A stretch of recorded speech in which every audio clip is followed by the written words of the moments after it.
A single father, counting coins at the register just to buy his 6-year-old daughter a small birthday cake. A young billionaire raising a glass of wine at a glamorous dinner that no one in that room would ever forget. And then, in a single heartbeat, she began to choke. The entire restaurant froze. Phones came up before hands did.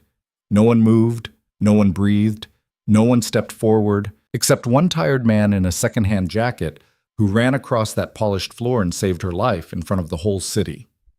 Watch until the end, hit like, and comment the city you're watching from so I know how far this story has traveled. The rain had been falling on and off all afternoon, the kind of soft, stubborn drizzle that wouldn't commit to a real storm. Ryan Mercer stood under the green awning of Ortega's grocery on 53rd and tried to shake the water out of the cuff of his jacket. It was the only jacket he owned that didn't have a warehouse patch sewn onto the chest, and he'd been saving it for tonight. He checked the cheap silver watch on his wrist. 6:14. His reservation at Lumiere was at 7. Inside the pocket of that jacket was a small plastic card with $842 on it. It had taken him 11 months to save. 11 months of skipped lunches, of walking home when the bus fare felt like too much, of telling Lily that Daddy wasn't hungry tonight. Sweetheart, you finished the pasta. 11 months of picking up the double shift on Saturdays, even when his back was screaming from hauling boxes across a warehouse floor the size of 2 football fields. $842. For one dinner. For one table, at one restaurant, on one night he couldn't let pass. You gonna go in or what, man? Ryan turned. The kid behind him at the awning was maybe 19, a delivery cyclist with the bright yellow bag of some app strapped to his back. Sorry, Ryan said, and stepped aside. Zoning out. Been one of those days? Ryan almost laughed. Something like that. The kid nodded, pulled up his hood, and darted out into the rain. Ryan watched him go. 20 years ago, that could have been him. 20 years ago, Ryan had been a kid with a yellow bag too, back when he thought life was going to be simple math. You worked hard, you got ahead, you found someone good, you held on. He reached into his inside pocket and took out the photograph. He'd laminated it at the copy shop a few years back because the corners had started going soft, and because Lily had a habit of falling asleep holding it. Claire, 26 years old, standing in front of their old apartment building with Lily on her hip. Lily was 2 in the picture, cheeks full of baby fat, a smear of blue frosting on her chin. Claire was laughing at something off camera, the wind pushing her hair into her mouth. Her eyes were closed. She hadn't been ready for the shot. That was the thing Ryan remembered most about her. She was never ready. She was always halfway into her next thought, her next joke, her next impossible plan. Life had never managed to catch her standing still. Except the one time it did, 4 years ago, a Tuesday. The doctor had used the word aggressive so many times it had stopped meaning anything. By the end, when Ryan sat beside her hospital bed with Lily asleep in his lap, Claire had grabbed his wrist and made him promise something he still hadn't figured out how to keep. Don't let her grow up watching you disappear, Rye. You gotta still live. You gotta still eat a nice meal sometimes. Put on a shirt that doesn't have grease on it. Go somewhere fancy. For me. Promise. He had promised. 4 years. 4 birthdays, and 4 Mother's Days, and 4 anniversaries of the worst day of his life. 4 years of frozen dinners and coupon cereal and Lily's school lunches in reused paper bags. 4 years of Ryan in grease-stained shirts pretending he didn't see the way other fathers dressed at the school pickup line. Tonight was her birthday. Claire's. She would have been 31. Ryan put the photo back in his pocket and stepped out into the rain. Lumiere was on the corner of Park and Astor. He'd walked past it exactly twice, both times on his way to a warehouse district bus stop after a late shift. The first time he'd stopped and stared at the menu in the window until a doorman in a charcoal suit had politely asked him to step aside for incoming guests. The second time he'd crossed the street to avoid the doorman. Tonight, the doorman was a different man, older, with silver at his temples and a face that gave nothing away. Name, sir? Mercer. Party of 1. The doorman glanced at his tablet. Something flickered across his face for less than a second, the briefest recalculation, and then he smiled a smile that didn't quite reach his eyes. Of course, Mr. Mercer. Please go right in. The hostess will show you to your table. Ryan stepped through the door, and the city fell away. Lumiere's dining room looked like a photograph of itself. Low golden lighting from glass pendants shaped like melting drops of honey. Black uniformed waiters moving on soundless feet. A pianist at a baby grand in the corner, playing something that might have been Debussy or might have been nothing in particular, just the right shape of music for a room that didn't want to be disturbed. The hostess was beautiful in the deliberate professional way the whole restaurant was beautiful. She walked him past a long wall of wine bottles arranged by color like a painter's palette, past two couples leaning across candles toward each other, past a table of older men in suits who looked at Ryan once and then looked back at their steaks as if he'd never existed. His table was near the kitchen. Not bad. Not the worst.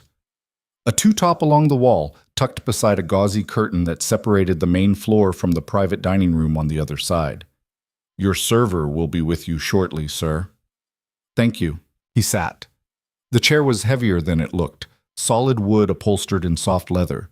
He unfolded the napkin on his lap the way Claire had taught him back when they were 22 and eating at the Olive Garden on date night and pretending it was the most elegant thing in the world. Fold away from you. Smooth it flat. Don't tuck it into your collar unless you're eating lobster rye. Come on. He smiled a small smile. It hurt. Good evening, sir. The waiter was maybe 30, short hair, polite eyes, a small scar through one eyebrow that suggested a life before this one. He set a menu and a wine list in front of Ryan. Can I start you off with something from the bar?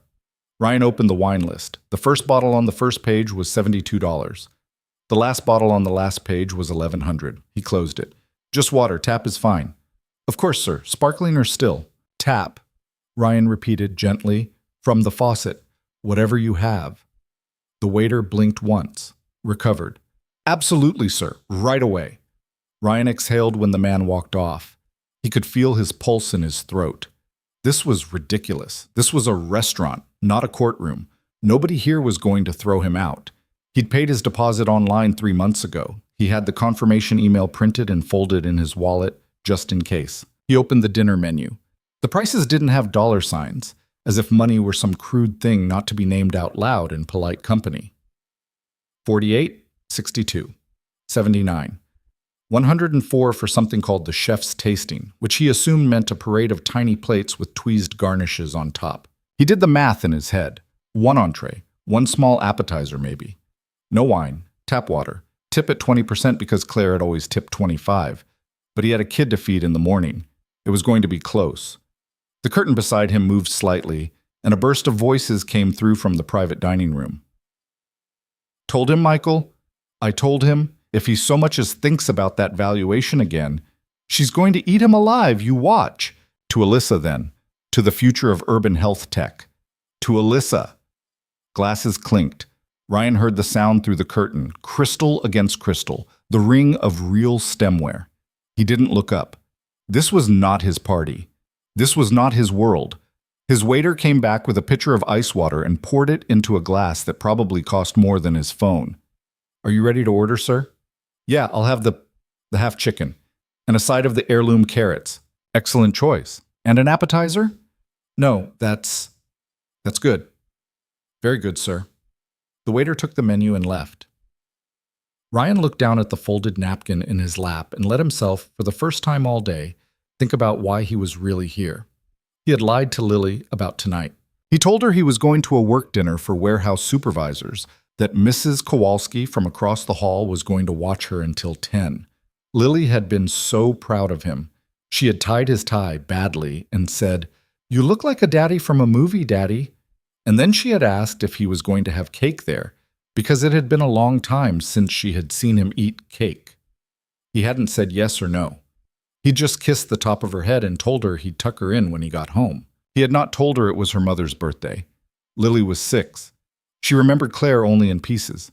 The smell of her perfume on a scarf Ryan still kept in the closet. The sound of her laugh in one grainy video. The shape of her face in photographs that no longer moved. Ryan had thought for a long time that he could grieve for both of them, that he could carry Claire in him quietly and spare Lily from any of that weight. That was his job.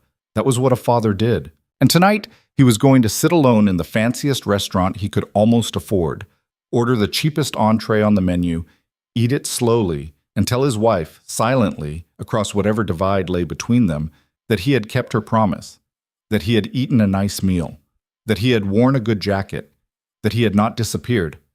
And then he was going to go home, take off the jacket, and be Ryan again. From the other side of the curtain came a laugh he would remember for the rest of his life.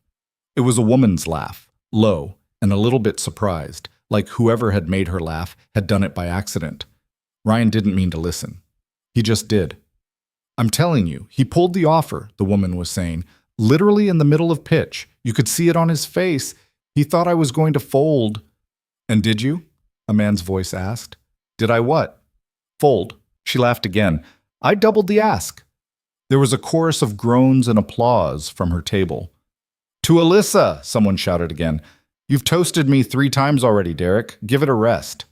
"Not until you say yes to the board seat. Ask me again when I've had more wine." Ryan's chicken arrived before the conversation could go further. A half-bird, beautifully roasted, golden brown skin crackling, a small pool of juice beneath, 3 tiny carrots fanned out beside it like the points of a crown. The plate was warm under his fingertips. "Enjoy, sir." "Thank you." He picked up his knife and fork. Claire had loved roast chicken. She used to pull the crispy skin off and eat it standing in front of the oven while he pretended not to notice. He cut a small piece, chewed it slowly, and closed his eyes. And for about 90 seconds, Ryan Mercer was just a man eating dinner. Not a widower, not a tired father, not a warehouse worker counting the minutes till the check came. Just a man in a nice jacket at a nice table with a plate of food that someone had made for him with real care. It was the last 90 seconds of his old life. He didn't know it yet. On the other side of the curtain, Alyssa Vaughn was not drunk. She wanted to be a little because the people at her table had been talking at her for 3 solid hours about valuations and board seats and exit strategies, and she had begun to feel like a product being inspected before a sale. But she had 2 early meetings tomorrow and an investor call at 7 a.m., and Alyssa Vaughn did not miss meetings. Not even the morning after her own victory dinner. She was 29 years old.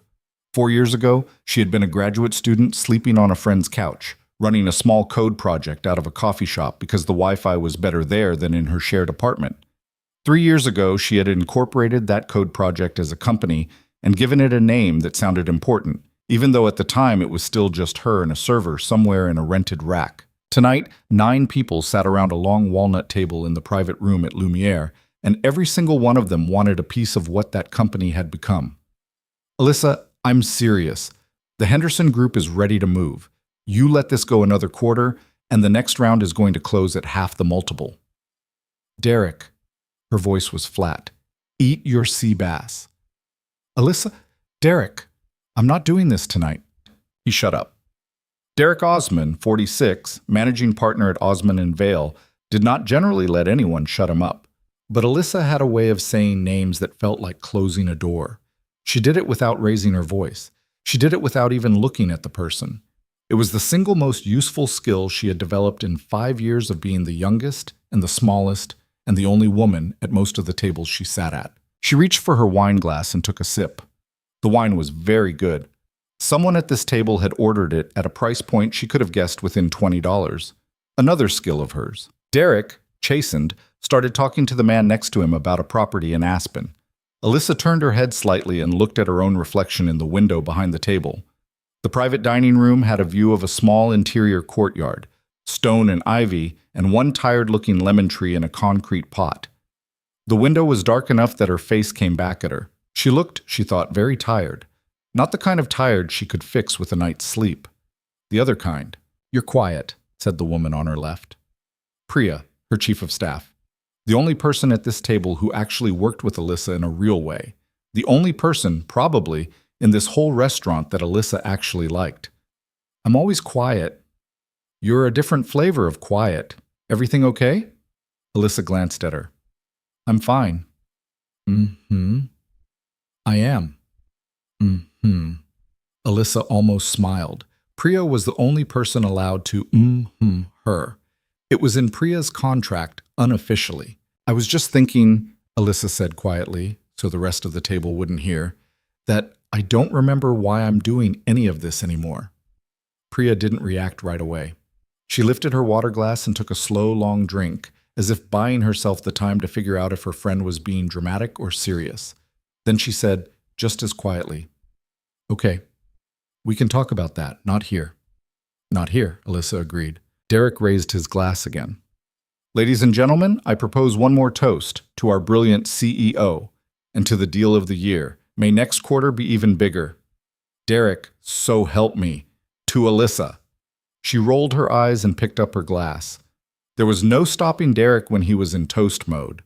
Around the table, 8 other glasses came up. "To Alyssa." She smiled the smile she had taught herself in front of a mirror, the one that looked warm but gave nothing. She tipped her glass back.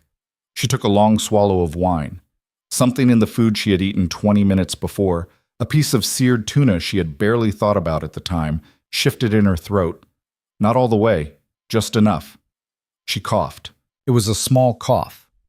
Nobody at the table turned. Derek was already back into another story about some Monaco deal. Priya was texting someone under the table. Alyssa put her glass down and tried to clear her throat, and found, in a slow-motion moment that would replay itself in her head for months afterward, that she could not. She could not clear her throat. She could not cough. She could not make a sound at all. Something was stuck, really stuck, against her windpipe in a way that felt immediately wrong. Her hand went to her neck. Priya looked up from her phone first. "Alyssa?" Alyssa shook her head. Her other hand gripped the edge of the table. "Alyssa, Alyssa, are you... Oh my God, she's choking, she's... Somebody help, she's choking." The table went from a dull buzz to absolute silence in 1 second. Then a second after that, into pure chaos. "Oh my God! Is she... Water, get her water." "Water's not going to help, she's choking, she's..." Alyssa's vision started to soften at the edges. Not black, not yet, but fuzzy. Like someone had wrapped her head in cotton. Her chest was trying to pull in air, and nothing was coming. She stood up. She didn't remember deciding to stand up. Her chair fell backwards. The sound was very far away. A man at the table, she didn't know his name, was suddenly behind her, wrapping his arms around her from behind, trying to find the right spot. He was jerking at her ribs. It hurt. It wasn't working. He was panicking. She could feel him panicking through his arms. I don't know how to... "Move," someone said. "Move, for God's sake, move." Another pair of arms. A woman this time. She wasn't doing it right either. They were all grabbing at her, around her, fluttering like birds that had hit a window. Someone was holding up a phone. She saw the red recording dot, blurry, through her wet eyes. Someone was filming this. Someone was filming her dying. The thought was very clear. I am dying, in a restaurant, in front of my whole team. She swayed. The room tilted. She reached out and put her hand flat against the curtain beside the table because the curtain was the only thing close enough to touch. Her knees started to go. On the other side of the curtain, Ryan had set down his fork. He had heard the first shout, and his body had gone still the way it used to in warehouse rows when a forklift beeped wrong. Something was off. The sound of a room changing. He heard the second shout, and this time the word reached him clean. Choking. He was out of his chair before he knew he had decided to move. It would be very hard, later, for him to explain to reporters why he hadn't hesitated. The truth, which he never said out loud because it sounded too strange, was that he didn't think at all. He had been trained in basic life support 9 years ago for a job he didn't even work anymore. A summer gig at a community pool when Claire was pregnant with Lily and they were saving for the crib. He had never used any of it. He had barely remembered it. His body remembered. He pushed through the curtain. The private dining room was bigger than he expected, bright with chandeliers, a long dark table with 9 chairs, food half eaten, glasses overturned. Everyone was standing. Everyone had their hands up in the air or in their hair or on each other. Nobody was touching the woman in the middle of the room. She was tall, he noticed stupidly, taller than he'd imagined from her voice. Dark hair in a low bun, a silver-gray dress that caught the light. Her face was already a color he did not like. Blue under the eyes, gray at the mouth. "Move," Ryan said. His voice was quiet. The man closest to her didn't hear. "Move," Ryan said again, and this time it cut through the noise like a dropped knife. The man turned, saw him, saw his face, and stepped back without a word. Ryan got behind her. "Miss," he said, "I'm going to help you." I'm putting my arms around you. She couldn't answer. She could only nod, her head moving in small jerks, her hand still clawing at the curtain. He slid one arm around her and made a fist under her sternum, up high, under the ribs, thumb side in. He put his other hand over the fist. Her ribcage felt terrifyingly small against his forearm. He thought, without wanting to, of Claire's ribcage in the hospital bed those last weeks. How there hadn't seemed to be any body left under the blanket. He pushed that away. On 3, he said, very clearly, close to her ear, so only she would hear. 1. She gripped his forearm with both of her hands, her nails dug in through his sleeve. 2. Someone in the room was still filming. Someone was still screaming. 3. He pulled up and in, sharp, hard, a real thrust. Not the timid little jerks the man had given her. Nothing. Again, he said. He didn't know if he was saying it to her or to himself. Again. He pulled up again. Harder. Still nothing. Her hand started to go soft on his arm. Her body started to go heavy against his. Come on, he said under his breath. Come on, come on, come on. He did it a third time, and this time he felt it. The small, specific give of something moving, and then a chunk of food hit the dining room floor with a small, stupid, almost comic sound. She sucked in a breath that sounded like someone coming up out of water. The whole room heard it. The whole room exhaled with her. Her knees went. He caught her before she hit the floor. He lowered her carefully until she was half sitting, half sagging against one of the overturned chairs, her back supported by his arm, her head tipped against his shoulder. She was breathing in wet, ragged gulps, like she couldn't trust that the air would keep coming. Easy, he said. Easy. You're okay. Slow down, slow breaths. In through your nose if you can. Don't talk yet. Just breathe. Her hand was still gripping his forearm. He could feel her pulse under her thumb, wild, running. Around them, the room was slowly returning to itself. The woman on her other side, the one who had tried to help earlier, was on her knees now, crying openly, saying Alyssa's name again and again. The man who had grabbed her first was just sitting on the floor, staring at his own hands like he had forgotten they were his. Someone at the door was already on the phone with emergency services. Pulses fast but strong, Ryan said, mostly to himself. Breathing's coming back. Color's already better. Alyssa's eyes, which had been glazed, started to focus. They landed on him, dark, wet, rimmed red. Who are you? She rasped.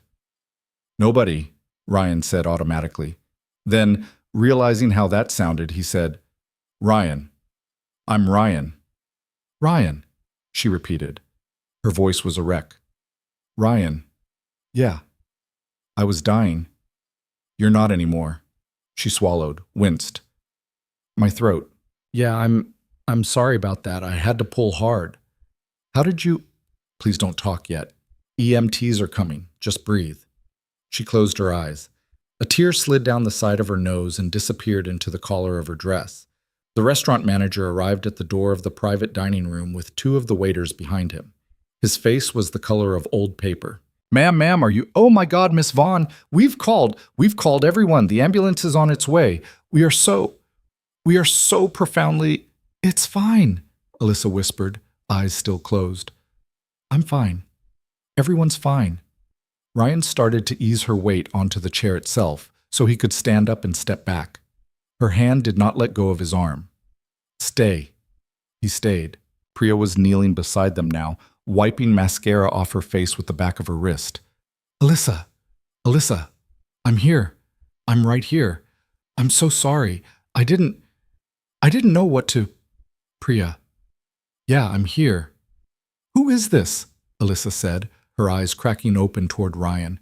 And where did he come from? I don't know, Priya whispered. He just came through the curtain.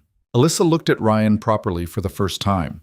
She looked at the slightly too wide cuff of his second-hand jacket, at the small nick on his jaw from a cheap razor, at the face of a man who looked more than anything else embarrassed to be in this room. I'm sorry, Ryan said. I was at the next table. You were at the next table, she repeated slowly. Yeah. And you just came through the curtain. Somebody was yelling, he said. I'm going to stand up now, okay? I'm right here. I'm not leaving. But my arm is asleep. A laugh broke out of her. It was a terrible laugh, scraped and wet and half a cough, but it was a laugh. Her hand finally let go of him. He stood up. His legs felt like they belonged to someone else. He stepped back one pace, then another, until his shoulder touched the curtain. In the far corner of the room, a man with a phone was still recording. Ryan saw him. The man saw Ryan seeing him. Neither of them moved. The manager was already apologizing. Sir, please accept our...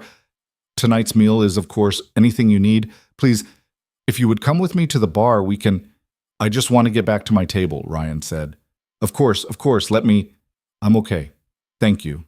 He slipped back through the curtain. His chicken was still sitting on the plate, steam gone, fat congealing slightly at the edge of the juice. His water glass was untouched. The pianist, somehow, had not missed a beat. In the main dining room, people had turned their heads toward the commotion, but most of them were already turning back, eager to pretend nothing had happened, because that is what people at fancy restaurants are trained to do. Ryan sat down. His hands were shaking. He hadn't noticed until he tried to pick up his fork. He put the fork back down. He closed his eyes for a long moment, and he thought, very clearly, of Claire, of her face in the hospital when the nurse had called the code and no one had come fast enough, of her fingers in his hand letting go by centimeters. He had not been able to save her. Tonight, in this absurd gold-lit restaurant, with a napkin across his lap and a half-eaten meal he would not remember finishing, he had saved someone. He took a slow breath. On the other side of the curtain, a woman he did not know was being lifted onto a stretcher by 2 EMTs. She was going to be all right. She was arguing with them already, her voice raw, insisting she was fine, insisting they didn't need to take her anywhere. As they carried her out through the main dining room, she turned her head. She looked through the gauze of the curtain. She saw a man in a second-hand jacket sitting alone at a small table near the kitchen, his head bent, his hands flat on the tablecloth, not eating, not moving. "Priya," she rasped. "Yeah." "I want to know his full name."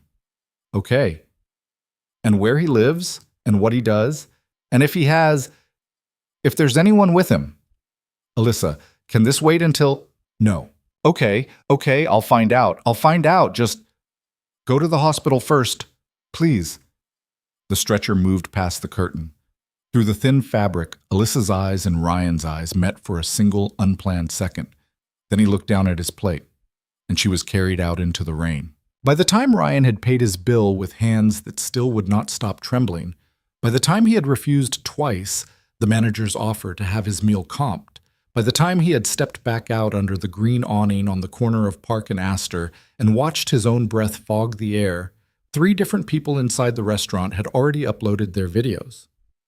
By the time his bus came, one of those videos had 12,000 views. By the time he had walked up the 4 flights of stairs to his apartment, taken off his shoes in the hallway so he wouldn't wake Mrs. Kowalski, and opened the door softly to the sound of his daughter's small, even breathing in the next room, that same video had crossed 100,000. Ryan didn't check his phone. He didn't have social media. He didn't know. He went into Lily's room. She had fallen asleep on top of her covers, one arm flung out, her cheek squashed against a stuffed rabbit that had been Claire's when Claire was 6. Her nightlight glowed soft blue on the ceiling. The inhaler on her nightstand was new, half empty, prescribed 6 weeks ago when the coughing got bad again. He pulled the blanket up over her shoulders. He kissed her hair. It smelled like the cheap strawberry shampoo from the drugstore. "Happy birthday, Claire," he whispered, so quietly that even the room barely heard him. He stood there for a long time, watching his daughter breathe, while across town a woman named Alyssa Vaughn lay in a hospital bed, annoyed at the oxygen tube in her nose, staring at the ceiling, trying to remember the exact shape of the face of the man who had pulled her back from the dark. Neither of them slept much that night. Neither of them would sleep easy for a long time after. Outside Ryan's window, the rain had finally made up its mind and come down in earnest. It drummed on the fire escape and pooled on the cracked sill, and somewhere down on the street, a man in a van was already parking across from the building, a camera bag on the passenger seat, waiting for sunrise. Ryan closed Lily's door as gently as he could. He did not know yet that in 6 hours he would no longer be invisible. He only knew that he was very, very tired and that his hands still smelled faintly like somebody else's perfume. He took off his jacket. He hung it on the back of the kitchen chair. He sat down at the little table where he and Lily ate their cereal every morning, and he put his face in his hands, and for the first time in 4 years, Ryan Mercer cried without trying to be quiet about it. In the other room, his daughter slept. In a hospital across the city, a woman who did not yet know his last name was already asking, again, for someone to please find out who he was.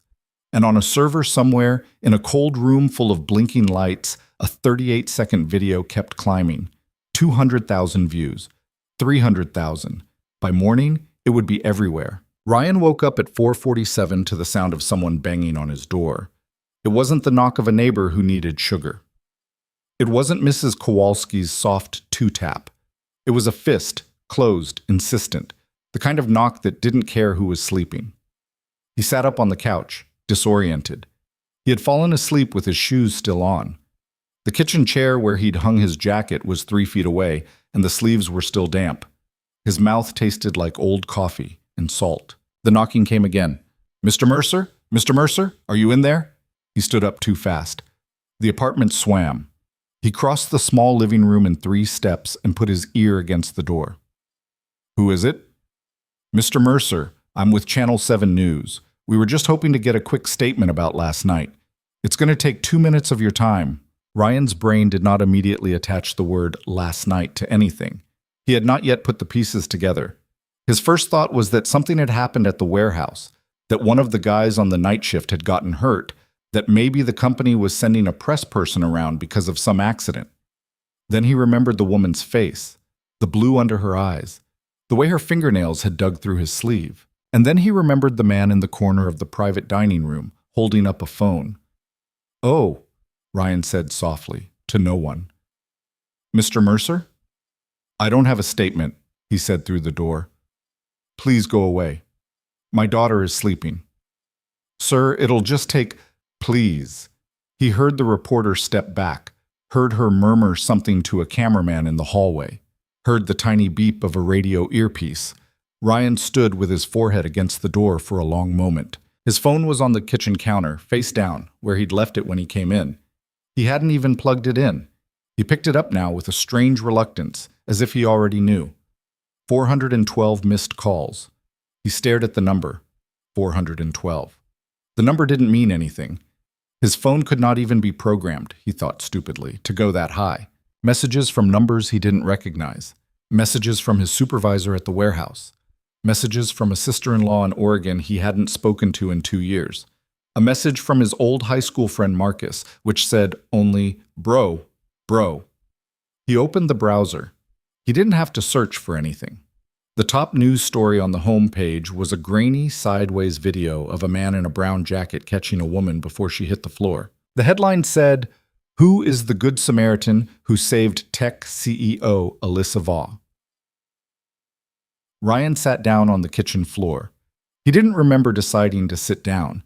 He was just suddenly on the linoleum, with his back against the cabinet, looking at the ceiling. Tech CEO. Of course she was. He should have known.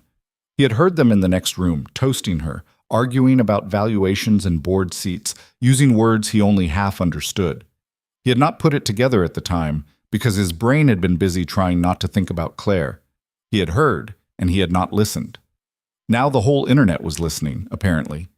The video he'd watched for 3 seconds had been viewed 4.6 million times. Down the hall, Lily's door creaked. He scrambled up off the floor and wiped his face with the back of his wrist. "Daddy?" She was standing in the hallway in her 2 long pajama pants, bunny under one arm, hair on one side of her head flattened from the pillow. She squinted at him the way she did when she'd just woken up, like the world was still coming into focus, and she wasn't sure it was worth the effort yet. "Why were people knocking?" "It's okay, baby." It sounded loud. "I know. It was a mistake. They got the wrong apartment." She yawned, rubbed her eye. "Is it time for school?" "No, honey. It's still really early. Come here." She patted over, and he lifted her up onto the counter, even though she was getting too big for that, and even though he still did it every morning like it was the only thing he was sure how to do. She smelled like sleep and strawberry shampoo. She leaned her head against his shoulder. "You're squishing me," she murmured, not squirming. "Sorry." "You can squish me a little bit." He held her a little bit tighter. She allowed it. Somewhere on the street below his window, a car horn was already going off. It wasn't rush hour yet. In this neighborhood, at this hour, on a Tuesday, that meant something. He walked to the window, still holding Lily, and pulled the curtain back half an inch. There were 3 vans parked across the street. 2 of them had logos on the sides. A small crowd of people in coats were huddled in the drizzle, holding coffee cups, looking up at his building. Lily looked where he was looking. "Are those movie trucks, Daddy?" Ryan let the curtain fall back. "No, sweetheart," he said. "They're not." He carried her back to her room, got her settled under the blanket, told her he needed to make a phone call and that she should go back to sleep for another hour. She mumbled something about waffles and was out before her head finished hitting the pillow. He closed the door quietly. In the kitchen, he filled the kettle because he needed to do something with his hands. He did not turn on the television. He did not want to hear his own name come out of a stranger's mouth. He called Mrs. Kowalski. She picked up on the first ring, which meant she had already seen. "Ryan," she said. Her voice was thick with sleep and something else, something that was either pride or worry, and he couldn't tell which. "Ryan, honey, what happened last night?" Something happened. A woman was choking. I helped. "I've been watching it on the news for an hour. They're saying you're a hero." "I don't want to be a hero, Mrs. K." "Well, honey, I don't think that's up to you anymore." He closed his eyes. That was the whole problem in one sentence, and he hadn't even been awake 30 minutes. "Mrs. K, I hate to do this, but there are people outside. I don't want to send her out the front door right now. Could you? I'll come get her. Give me 10 minutes. I could just bring her over." "Ryan, there are cameras outside. You are not parading that child past cameras. I'll come to you, backstairs." He exhaled. "Thank you." "Don't thank me. You helped my Henry when he had the stroke in the lobby. I've been waiting 3 years for an excuse. 10 minutes. She hung up. He called the warehouse next. His supervisor, Dale, picked up before the second ring. "Mercer." "Dale." "You seen the news?" "Yeah." "You coming in?" "I was planning to, but there's a problem with—" "Don't come in." Ryan froze. "Dale, don't come in today. I'm not firing you. Calm down. I'm telling you, don't come in today because there is a news van in the employee parking lot already. 2, actually, and corporate is going to lose their whole mind if you show up and it becomes a whole thing on their property. Just stay home. Take a personal day. I'll mark you down. Okay?" "And Mercer?" "Yeah?" Dale was quiet for a second. Dale was a 56-year-old Vietnam veteran with a bad knee and a softer heart than he wanted anyone to know about, and he never said personal things at work, ever. "Good job, kid." He hung up before Ryan could answer. Ryan stood in his kitchen in the gray dawn light with the kettle just beginning to whistle, and he thought very clearly, "I have lost control of my own day." The thought scared him more than the reporters in the street. By 7:15, Lily was safely next door with Mrs. Kowalski, eating microwaved waffles and watching a cartoon about a pig and a bear who were apparently best friends despite some unresolved tension over a shared beehive. Ryan had gone back to his apartment, pulled all the blinds, and sat on his couch with his phone in both hands, staring at it as if it might bite. It rang. Unknown number. He declined. It rang again. Different unknown number. Declined. It rang a third time. Same number as the second. He hesitated. Then he answered. "Hello? Mr. Mercer?" A woman's voice. Low, careful. Not a reporter's voice. He would already, after 2 hours of this, know a reporter's voice anywhere. "Yes. My name is Priya Shah. I'm Alyssa Vaughn's chief of staff. I was there last night. You may not remember me." Ryan remembered her. She had been the one on the floor, crying, saying Alyssa's name. "I remember. Mr. Mercer? Ryan. May I call you Ryan?" "Sure." "Ryan, first of all, thank you. I don't have the right words. I've been trying them out in my head all night, and nothing sounds big enough. Alyssa is my friend. She's also my boss, but mostly she's my friend, and she would not have made it without you. I want you to know that." Ryan pressed the heel of his hand into his forehead. "She's okay? She's fine. She's angry at the hospital for keeping her overnight, but she's fine. They're discharging her in about an hour." "Good.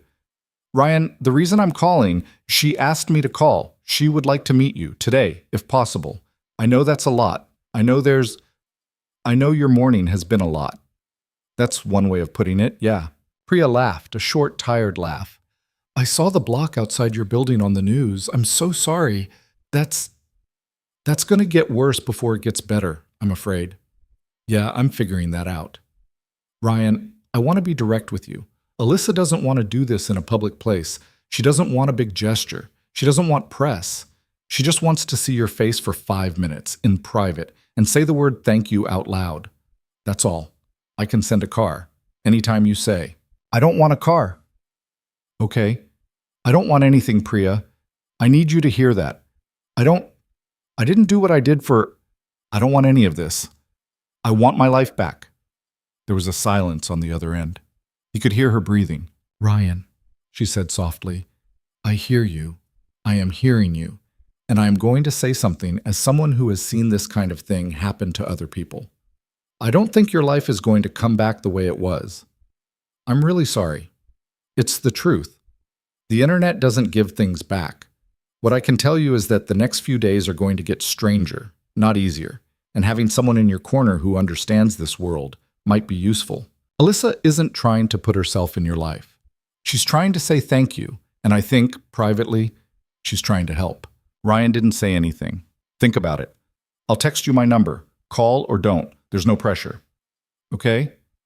And Ryan, yeah, your daughter, does she know yet about what happened? No? Keep it that way as long as you can. School can be rough with this kind of thing. His stomach dropped. He had not thought about school. He had not thought about the fact that Lily was supposed to be in first grade in 1 hour, that other children had parents with phones, that other children had older siblings who were absolutely on social media.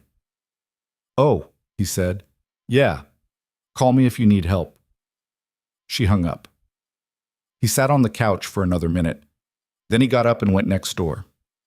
Mrs. K, can I ask another favor? She was sitting at her kitchen table with Lily, watching the cartoon on a little portable TV, her reading glasses pushed up into her iron gray hair.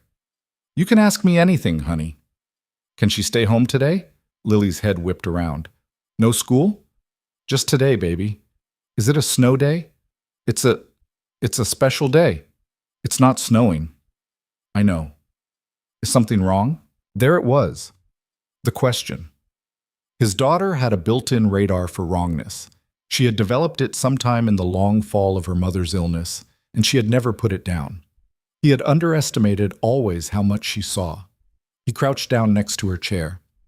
Nothing's wrong with us, sweetheart. Nothing's wrong with you.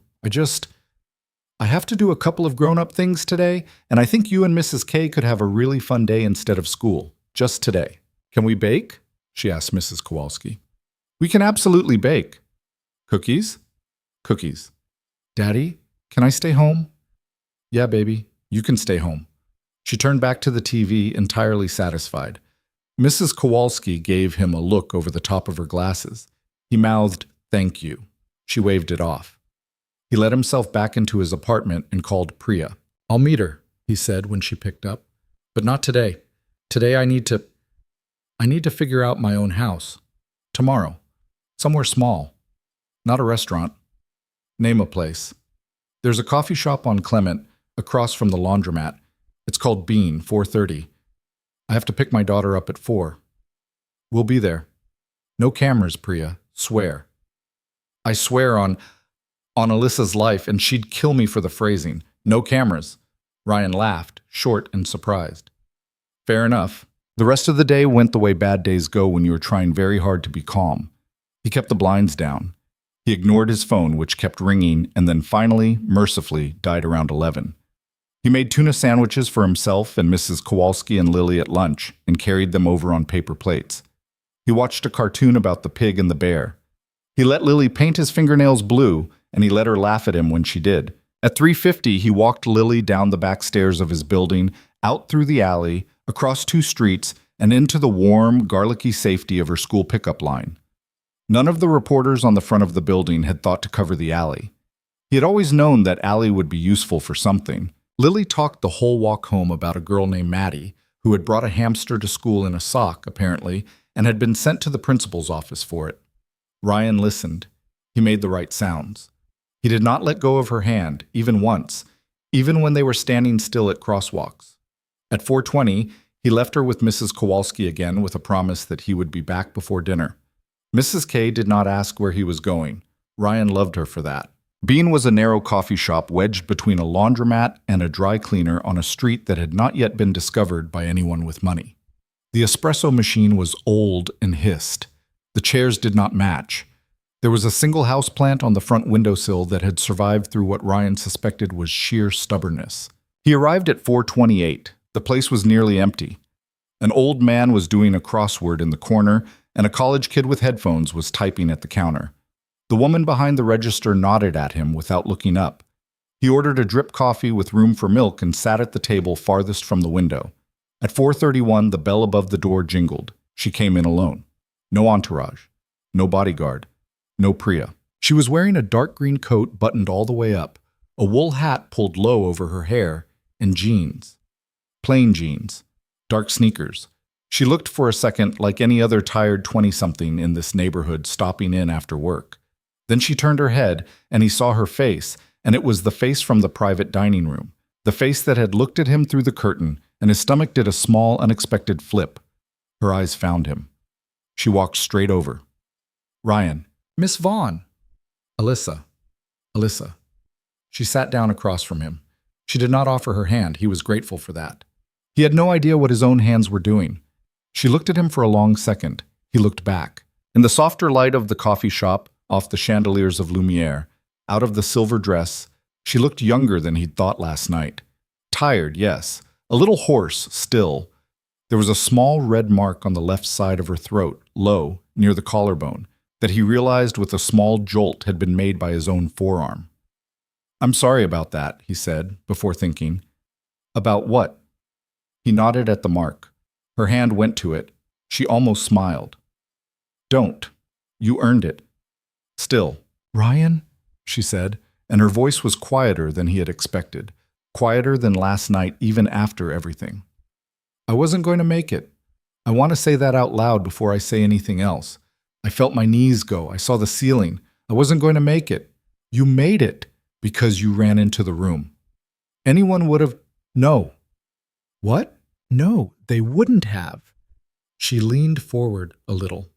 9 people at my table, Ryan. 9. I pay 4 of them 7-figure salaries. There was a man on my left who claims to love me and has for 3 years, who I've been, frankly, considering marrying. And he had his hands on my rib cage, and he was shaking so hard he could not make his fingers close.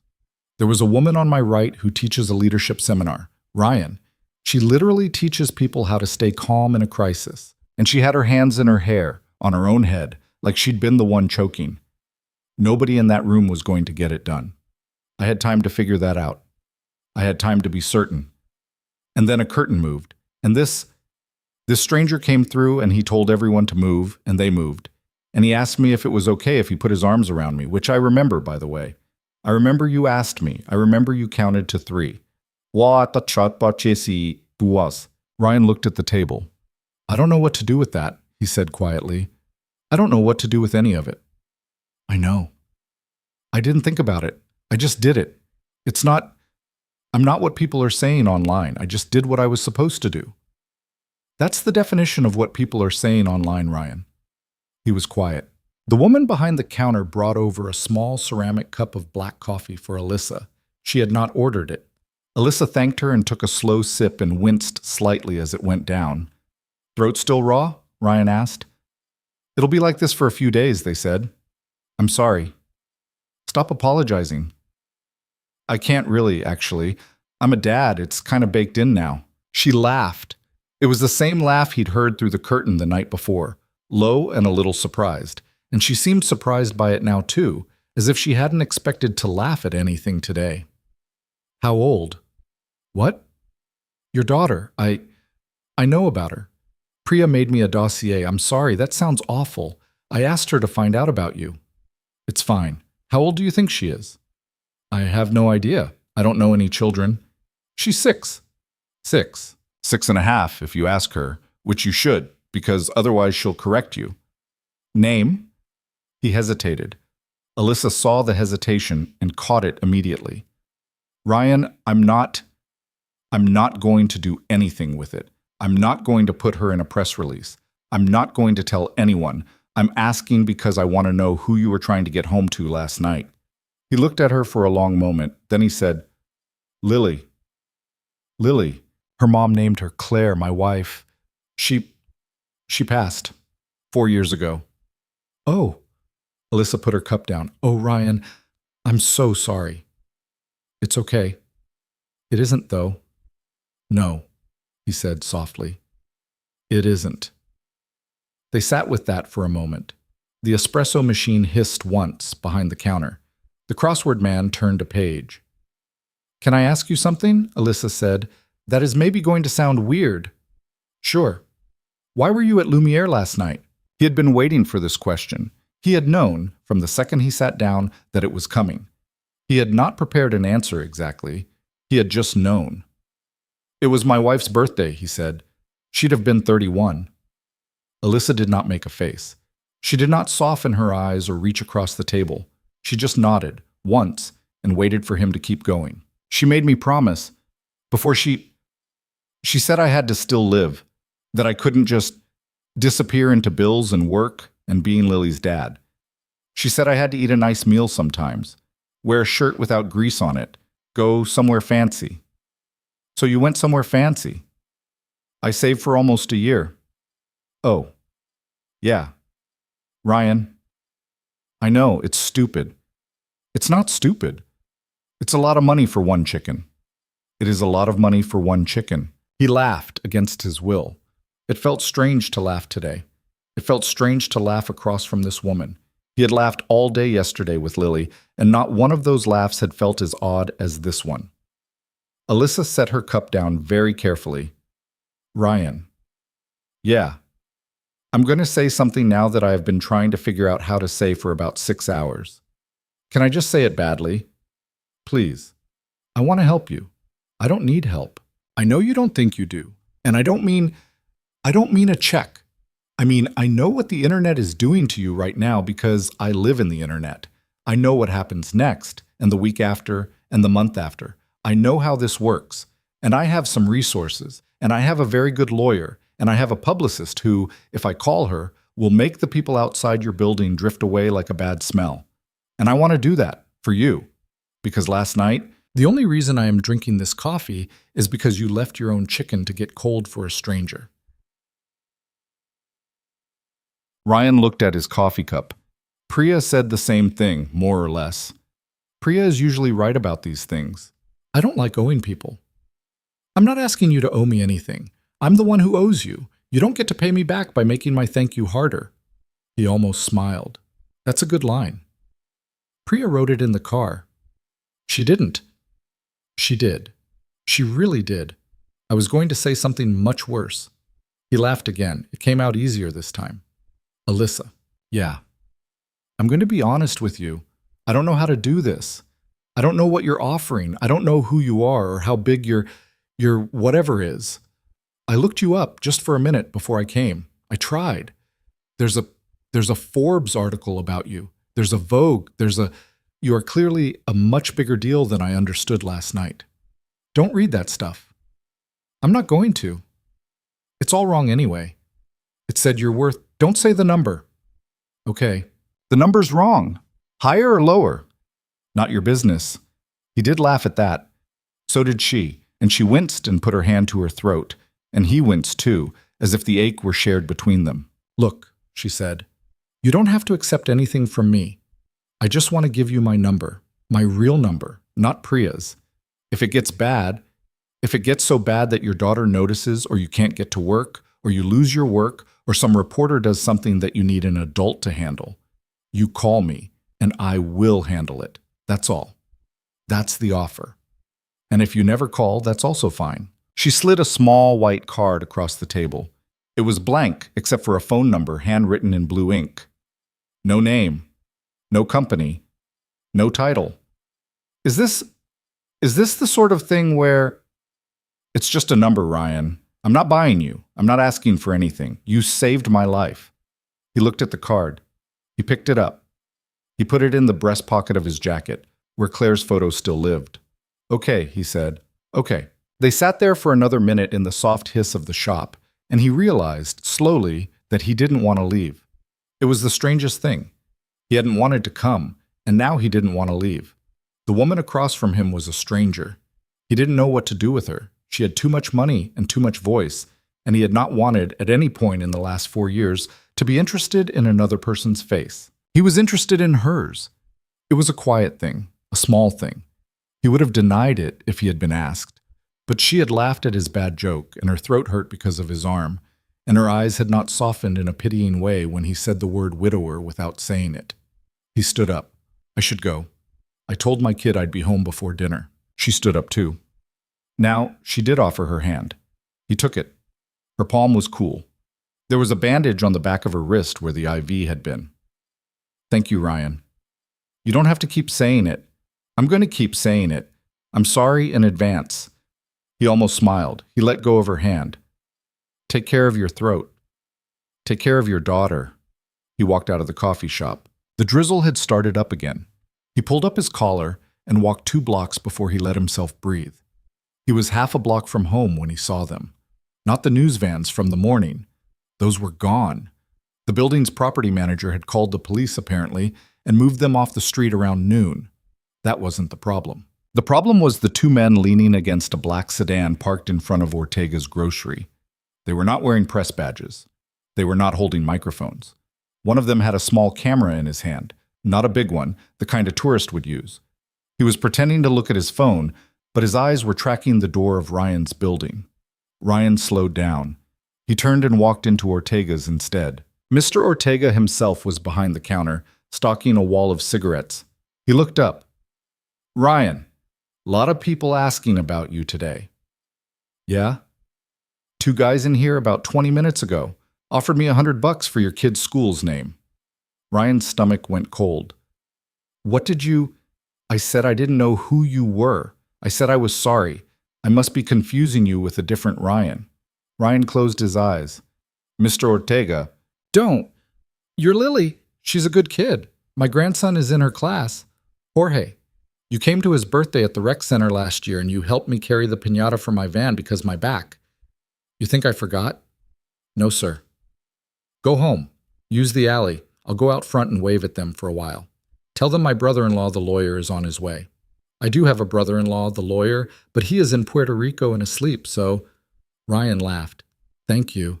Go." Ryan went out the back of the grocery, through the tiny courtyard behind it, over a low fence he had climbed exactly twice in his life, and down the alley to the back door of his building. His hands, by the time he got upstairs, were shaking again. He stood in the hallway in front of his own apartment door for a full minute before he could put the key in. Inside, he hung his jacket on the chair. He took the small white card out of the pocket. He looked at it. He did not call the number. Not yet. He put it on the counter, under a magnet shaped like a banana that Lily had made at camp 2 summers ago, and then he went next door to pick up his daughter. She was covered in flour. She was delighted. "Daddy, we made chocolate chip cookies, and Mrs. K let me crack the egg, and I cracked it on the counter because I forgot you said to use a bowl, but Mrs. K said that was fine, and we saved you 2, but I ate one of them in the car. I mean, not the car. In the kitchen, I only ate one, and—" "Come here, you." He scooped her up. She was getting heavy. She still let him. He thanked Mrs. Kowalski. Mrs. Kowalski looked at him for a long second over Lily's shoulder and said very quietly, "You okay, honey?" "I don't know yet. Come over if you need to talk." "I might." He carried Lily home. He put her down in the kitchen. He heated up leftover pasta from 2 nights ago because he had not, at any point in this insane day, managed to think about dinner. She ate it without complaining. He watched her eat. At 8, he read her a chapter from the book about the girl and the dragon. At 8:15, she fell asleep with her face pressed against his arm. He eased his arm out from under her. He turned off the light. He stood in her doorway for a long moment, watching her breathe. Back in the kitchen, he picked up the little white card. He held it between 2 fingers. He thought about the men outside Ortega's, about Lily's school, about Jorge's grandfather lying to a stranger for him. about the fact that he had not gone to work today and might not go tomorrow, and might, he was starting to suspect, not be able to go back to that warehouse ever at all, because the reporters were going to figure out where it was if they hadn't already, and his company was not going to want the headache for long. He picked up his phone. He typed the number in. He did not call. He saved it as a contact. He called the contact A. Then he put the phone face down on the counter because he could not bear, yet, to hear her voice say hello. He would call her tomorrow, or the next day. He poured himself a glass of tap water. He stood at the window with the blinds cracked 2 fingers wide, and he looked down at the street. The black sedan was still there. Down on the corner, a new van, one he didn't recognize, was pulling into a parking spot, and a woman with a professional camera was climbing out of the passenger side. Ryan let the blinds fall. Somewhere in the apartment, Lily coughed once in her sleep. Just one cough, a small one, the kind he had learned over the last year to listen for. He stood very still and waited. She did not cough again. He exhaled slowly. He looked at the banana magnet. He looked at his phone, and he thought, for the first time since the curtain had moved the night before, that he might not be able to do this alone. The cough came back at 3:18 in the morning. Ryan knew the time because he had been awake already, lying on his back on the couch with his arm thrown over his eyes, listening to the rain that had not stopped all night. He had not tried to sleep in his own bed. He had not tried very hard to sleep at all. The white card was still on the counter under the banana magnet, and the phone next to his head kept lighting up every 20 minutes with another message from another number he did not recognize. He had stopped reading them around 1. The first cough came through the wall, thin and dry, the way Lily's coughs always started, like something small clearing its throat inside a box. Ryan did not move. He had learned in the last year that one cough was nothing. One cough was dust. One cough was a bad dream. The second cough came 8 seconds later.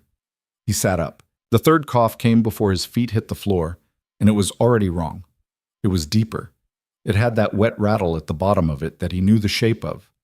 He was across the living room before the fourth cough came, and by the time he pushed open her door, she was sitting up in bed with her hands flat on the mattress, shoulders drawn up around her ears, eyes wide and wet, and the sound coming out of her was no longer a cough at all.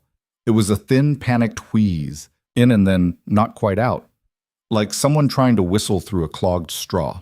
Hey, baby, I'm here, Lily, look at me. Her eyes found him. She could not talk. Her mouth was open, and her chin was trembling, and a thread of drool was starting at the corner of her lip. Her chest was working. He could see it in the rise and fall of her little pink pajama top with the stars on it. But the air was not doing what air was supposed to do. Inhaler, honey, where's your... Okay, I got it. It was on the nightstand where he had put it hours ago. He shook it twice, hard, the way the doctor had shown him. He got down on his knees next to the bed so she wouldn't have to look up. He held the plastic spacer to her mouth. Big breath in, sweetie, like we practiced. Big one. On 3, okay? 1, 2. He pushed the button. She tried. She really tried. He could see her trying. But the breath she took in was so small, so shallow, that he wasn't sure the medicine even cleared her lips. Again, one more. Good girl, you're doing so good. Daddy's right here. Second puff. Her eyes rolled up toward him, wet and terrified, and her small fingers closed around his wrist. And that was when the back of his neck went cold in a way he remembered from 4 years ago, from a hospital hallway, from a doctor saying the word aggressive for the 3rd time. Not this, not her, not tonight. Lily, look at me, look at Daddy, okay? In through your nose, slow, come on, baby, come on. She tried. The wheeze got a little louder. Whatever that was not an improvement. That was her body working harder, not easier. He was already reaching for his phone. He hit 911 with his thumb, while his other hand pulled her into his chest. She was so hot through the pajamas. He had not noticed earlier how hot she was. She had been a little warm at dinner, and he had told himself it was the oven from the cookies at Mrs. Kowalski's. 911. What is the address of your emergency? My daughter, 6 years old, asthma. She can't breathe. We used the rescue inhaler. It's not working. We're at 2411 Arden, apartment 4B. Sir, stay with me. Is she conscious? Yes, she's awake. She's looking at me, but she can't.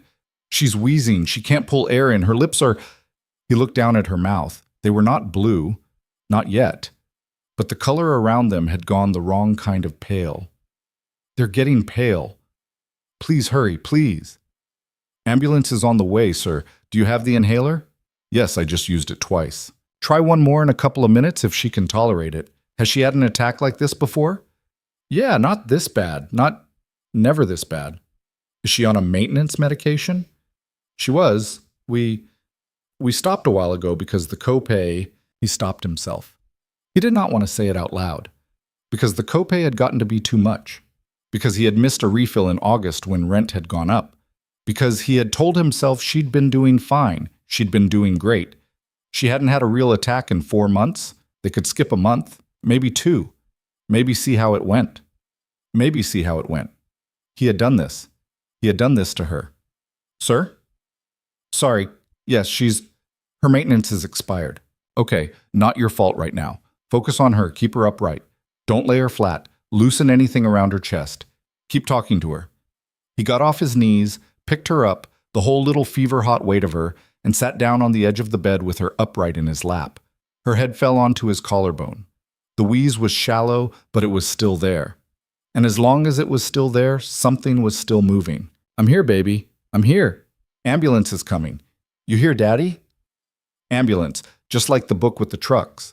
The red one, remember? You're going to ride in one. She blinked up at him. Her mouth moved. He could see the word she was trying to make, even though no air came out to give it a voice. Daddy. I know, he said. I know, sweetie. I know. Stay with me. Eyes on me. That's it. That's my good girl. Somewhere far below, a siren started. Sir, are you still there? Yeah. Can you hear the unit? Yes, I hear them. Someone will be at your door in about 90 seconds. Can you unlock your door and make sure the lights are on? Yes. He carried Lily with him. He did not set her down. He did not even consider setting her down. He went into the living room, flipped every light switch he passed, opened the door of the apartment, and stood there with his daughter against his chest and the hallway fluorescent in his eyes, waiting. The apartment across the way opened. Mrs. Kowalski's head appeared, hair in a braid over her shoulder, her face immediately sharply awake. What? Asthma. Oh, honey. Please, could you? Keys, I'll lock up. Go. He did not have time to thank her. The paramedics were already coming up the stairs. 2 of them, a man and a woman, the woman in front, moving fast, rolling a red bag on wheels behind her. Dad? Yes. Hi, I'm Danny. This is Marco.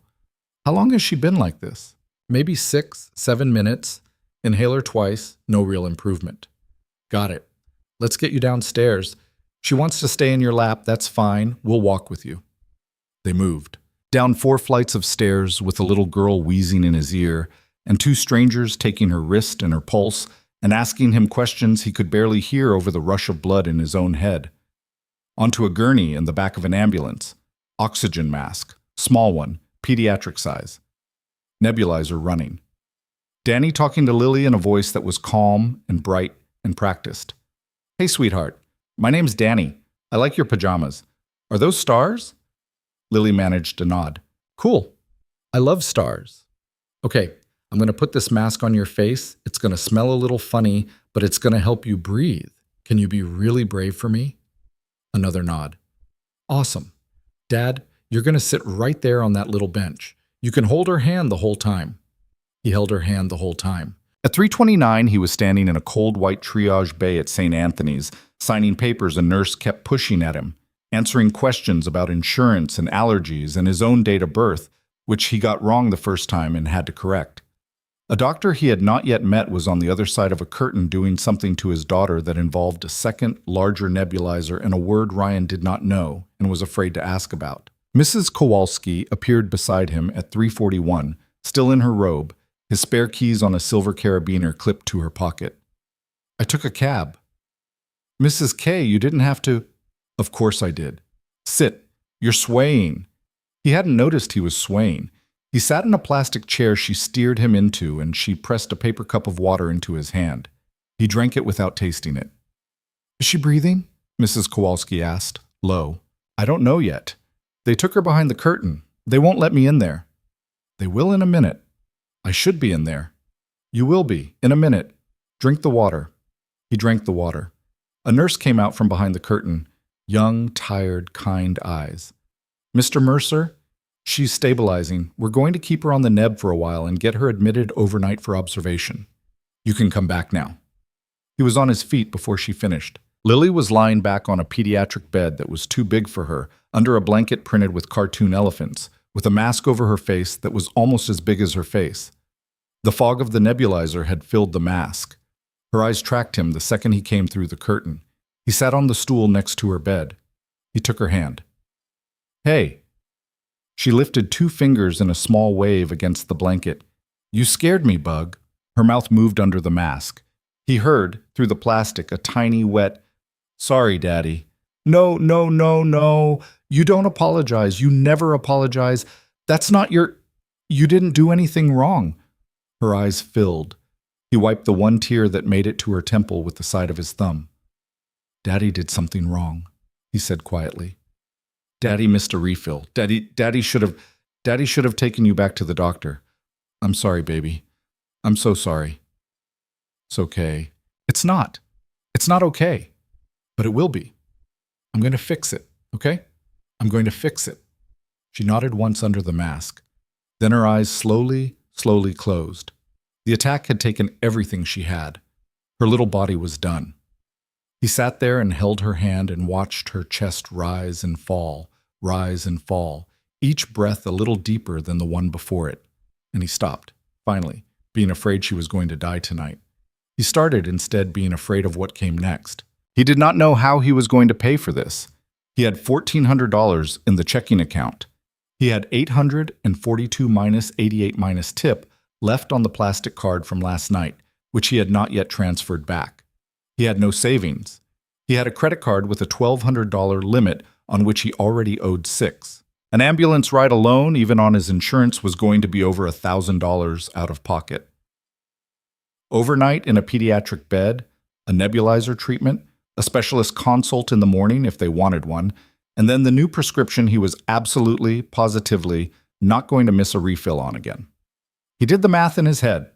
He did not like the answer. He looked across the small curtained area at his daughter's face, which was slack now, with exhaustion, her eyelashes dark against her cheeks, her hand limp in his, and he felt his throat close up the way hers had, an hour ago, on her own breath. He put his forehead down on the edge of her bed. The nurse came back in. He felt her there more than saw her. Mr. Mercer, you okay? Yeah. You need anything? No. We're going to move her upstairs in about 20 minutes. You can come with. There's a recliner in the room. It doesn't recline very well, but thank you. Do you want me to have social work come by in the morning, just to talk through if there's anything we can do about cost? Yeah, he said. His voice came out hoarse. Yeah, that would be... Yeah. Okay, I'll put it in. She left. He sat with his daughter for another minute, and then he reached into his pocket for his phone. He meant to call Mrs. Kowalski and tell her to go home, that he was okay, that he had it from here. His thumb did not hit Mrs. Kowalski's name. It hit the letter A. He stared at the screen. It rang. It rang twice. She picked up on the third ring, and her voice was muffled and immediate in the way that voices are when people who have been sleeping are not fully asleep. Ryan? He opened his mouth, and nothing came out. He had not expected her to answer. He had not expected, even more, to hear his own name in her voice. Not like that. Not like she had been half worried about him, somewhere in her sleep, and his call had pulled her up through the surface of it. Ryan, you there? He put his free hand over his eyes. Hey, he said finally, and his voice broke in the middle of the word. Hey, I'm sorry. I shouldn't have... I don't know why I called. What happened? It's Lily. Where are you? St. Anthony's, ER. Is she... She's okay. She had an asthma attack, a bad one. They're admitting her overnight. He heard, on the other end of the line, a rustle. She was already up. She was already moving. I'm coming. Alyssa, you don't have to... I'm coming. Which floor when they admit her? I don't know yet. Probably 4. Peds. Okay, I'm coming. Stay with her. I'll find you. Alyssa, don't. Don't talk me out of it. Save it for when it's daylight. I'm coming. She hung up. He sat there holding a phone that was no longer a phone call. He did not know what he had just done. He did not know what he was inviting. He only knew that he had not wanted, in the moment before he dialed, to be the only adult in the room anymore. He took a deep breath. He squeezed Lily's hand. She did not wake up. At 4:07, they wheeled her upstairs to a small private room on the pediatric floor. Mrs. Kowalski insisted on staying until they were settled, and then she insisted on getting him a terrible hospital cafeteria coffee from a machine in the waiting area. And then, finally, around 4:20, she let him put her in a cab home with a promise that he would text her every hour whether Lily was asleep or not. "Don't argue with me." "I'm not." "You look like a ghost, Ryan." "I know." Hold her hand. "I am." "Good." He held her hand. At 4:34, there was a soft knock on the open door of the room, and Alyssa Vaughn stepped through it. She was wearing the same wool hat from yesterday. She had on a navy pea coat over what he was pretty sure were pajama pants printed with tiny cream-colored polka dots, tucked into rain boots. Her hair was in a messy bun. She was carrying a paper bag and a cardboard tray with 2 coffees in it from a place that was definitely not the hospital cafeteria, and definitely not open at 4 in the morning, which meant she had someone, somewhere, who ran out into the night for her. He registered all of that, and then he looked at her face, and her face said she had been awake with worry the entire drive over. "Hey," she whispered. "Hey. Is this the right room?" "Yeah." She came in quietly, like she had been around sleeping children before and knew how to move, which surprised him. She set the coffees and the bag on the little rolling table by the recliner. She did not come close to the bed. She stopped a few feet back, hands in her coat pockets, and looked at Lily. Lily was deep asleep now, her mouth slightly open, the nebulizer replaced with a thin cannula of oxygen that snaked up behind her ear. She looked, in the dim fluorescent light of the hospital, impossibly small. Alyssa stood there a long second. "She looks like you," she said quietly. "Yeah, that's what everyone says. I only have the one picture." "The one Priya?" "Yeah." "The one Priya?" "Yeah." He almost smiled. "Thank you for coming." "Don't thank me yet. I might get in the way." "You won't."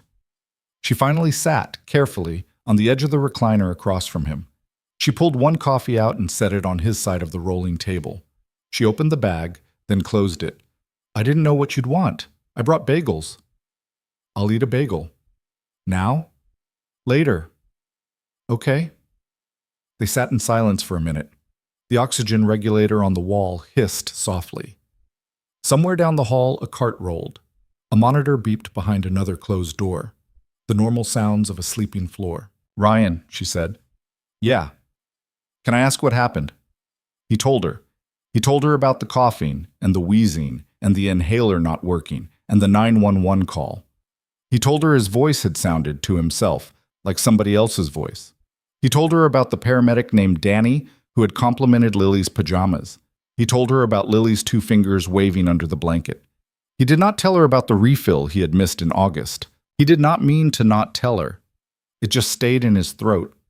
He was not ready yet for another person to know what he had done. She listened without interrupting.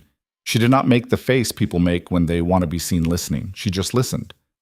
When he was done, she was quiet for a few seconds. Then she said, "Ryan." "Yeah." "I want to say something, and I don't want you to bristle at me." "Okay." "Was she on a maintenance plan that was harder to keep up with recently?" He looked at her. She had asked it gently. She had asked it like a person who had, maybe in another life, known someone who had had to skip a refill. He did not know anything about her childhood. She had not said a single thing about herself last night in the coffee shop that he could use. But her question had the careful edge of someone who had been near this before, from one side of it or another. He thought about lying. He did not have the energy. "Yeah," he said. "I missed one in August. Maybe August and September. It was tight. I thought she was doing okay. I thought we could—" "Ryan, I know." "Ryan, listen to me. Look at me." He looked at her. "This is not your fault." "It is." "It is not. I missed her medicine. You missed a refill because rent went up, and you have been raising a child by yourself on a warehouse salary for 4 years with no safety net. That is a systemic failure. That is not Ryan Mercer's failure. You understand? It doesn't matter. She's the one who—" It matters. It matters. Because if you spend the next 6 hours sitting in that chair believing this was your fault, you are going to come out of this room a smaller man than you went in, and your daughter is going to need the full-sized one. He looked at her for a long second. She held his eye. She did not break. He finally nodded, once, because he did not trust his voice. Alyssa exhaled. She reached across the table and, after hesitating, put her hand over his. Just for a second. Her palm was cold from the outside.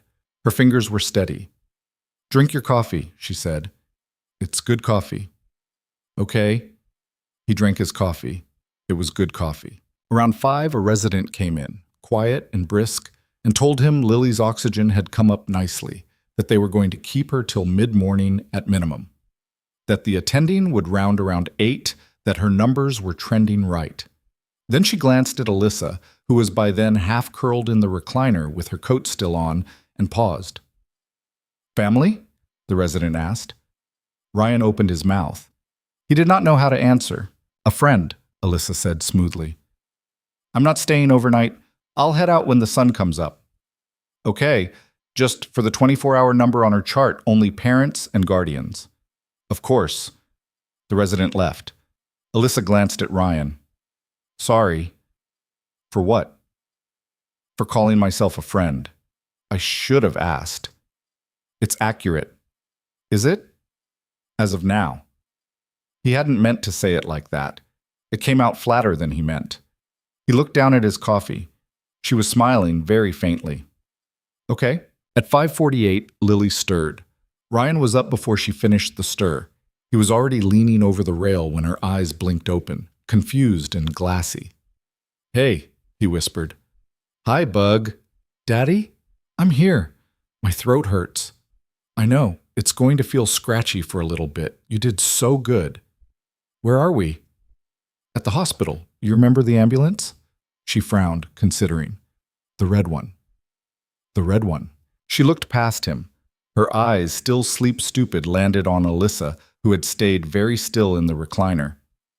"Who's that?" Ryan, for a strange second, could not answer. "My name's Alyssa," Alyssa said softly, before he could. "I'm a friend of your dad's. I brought him a coffee because he had a really long night. Is it okay if I stay for a minute?"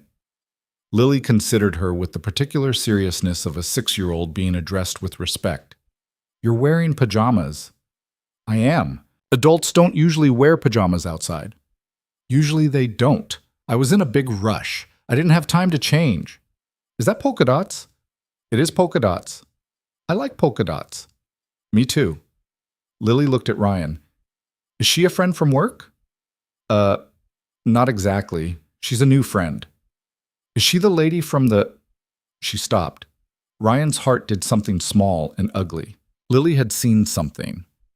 At some point in the last 24 hours, between Mrs. Kowalski and the cartoons and the baking, Lily had seen a screen, a phone, a television, something.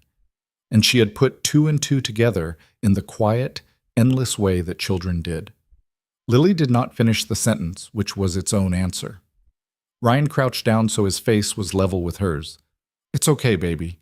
Yes, that's the lady from the restaurant. She came to see how you were doing." Lily looked back at Alyssa with new, wide interest. "Daddy saved you," she said matter-of-factly. Alyssa's smile cracked. "He did. He really did. Are you okay now?" "I'm all the way okay." "Good." Lily closed her eyes, opened them again slowly, like it was a lot of work. "Daddy?" "Yeah, Bug. Can I go back to sleep?" "Yeah, you go back to sleep. I'm right here." "Don't leave." "I'm not going to leave." She was asleep in 20 seconds. Ryan sat back on his stool. He rubbed his face with both hands. He did not realize until his hands came away wet that he had been crying a little. Alyssa had turned her face toward the window. She was giving him the room. He appreciated that more than he could say. After a minute, she said quietly to the window, "Ryan?" "Yeah, I have a doctor. His name is Ben Alcorn. He's a pediatric pulmonologist. He runs the asthma clinic at Ardmore Children's across town. He is genuinely one of the best in the country. He and I went to college together, and he once sat beside my mother for 3 days when she had a very bad episode. And he is a good man, and I trust him, and I am going to call him at 7 o'clock this morning and ask him to see your daughter this week. On me. No cost to you, no paperwork to you. I just want you to say yes before I call him." Ryan was quiet for a long time. He wanted to say no. He wanted, in some stubborn small part of himself, to say thank you. But no, that was too much. That was too far. That he did not take things from people he was not sure what to do with yet. Then he looked at Lily, asleep under the elephant blanket, with a cannula behind her ear and a mark on her cheek from the edge of the mask. "Yes," he said. "Okay. Thank you. Stop. No, Ryan, stop. We've been through this. Let me." He nodded. She looked at him finally. Her eyes were wet, he realized. He hadn't noticed before. She hadn't made a sound. "Her little voice," Alyssa said, soft. "Jesus. I know. That wave she did, under the blanket. I know. This isn't about me. I'm sorry. I'm going to stop. It's okay. I was in that bed once. I was 5. I was a very sick kid. For a while. Before I wasn't, that's all." He looked at her. "Oh," he said. "Yeah, so that's why I know what a hospital chair feels like at 6 a.m. Sorry, I don't usually say that out loud." "You didn't say much." "I said more than I usually do." He did not push. He did not ask. He understood, in a way he could not have articulated, that she had just given him something small and real, and that the way to honor it was not to grab for more. He just said, "Thank you for staying." "I'd have stayed longer." "I know." They sat in silence until the sun started to come up. At 6:52, pink light slid across the floor of the hospital room. Lily's monitor beeped once, steady and ordinary. A cart came down the hall outside. A new shift of nurses laughed somewhere too loudly for the time. Alyssa stood up. "I have to go. I have a call at 7 that I cannot get out of, and I need to make one at 7:05 to Ben. I'm going to text you his office number. His scheduler is going to reach out by 10. Don't fight it." "I won't. I'll check in later." "Okay." She hesitated at the door. "Ryan." "Yeah." "You called me." "I did." "I'm glad." "Me too." She left. He sat beside his daughter for a long time after that. At 7:30, the attending came through, a tall woman with gray at her temples, and told him Lily was doing well. At 8:40, a social worker came through, a kind man named Ellis, and sat in the recliner with a clipboard and told him there were programs. Medication assistance programs. Payment plans. Sliding scales. Ryan took the pamphlets and nodded and tried to listen. And Ellis, sensing he was talking to a man running on no sleep and raw nerves, gently put a sticky note on top of the stack with a direct phone number on it. "Call me when it's Wednesday," Ellis said. "Nothing on these pages is going anywhere." "Okay. You okay, Dad?" "Getting there." "Good." At 10:15, his phone buzzed. It was an unknown number. "Mr. Mercer, this is Nina. I work with Dr. Benjamin Alcorn. I'm calling to schedule an appointment for your daughter, Lily. Dr. Alcorn has you penciled in for Thursday at 2, if that works, and he'd like to see her every 2 weeks for a little while until we get her controller back on track. All of this is being handled on our end, so please don't worry about intake. Just bring her and any old prescription bottles you still have at home. Okay? Great. We'll see you Thursday." "Thank you. Of course. Take care of her." He sat there for a second after the call ended. He looked down at his daughter. He looked at his phone. He typed, with 2 fingers, "Thank you." He sent it to A. A dot appeared. Then 3 dots. Then, "You're welcome. How is she? Better? Awake? Asked for pancakes? Good sign.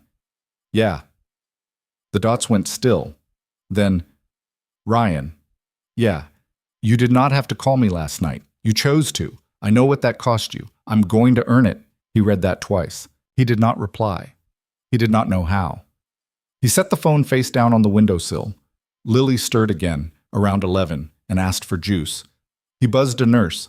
The nurse brought apple juice in a cup the size of a shot glass with a tiny foil top, and Lily drank it like it was the best juice in the world.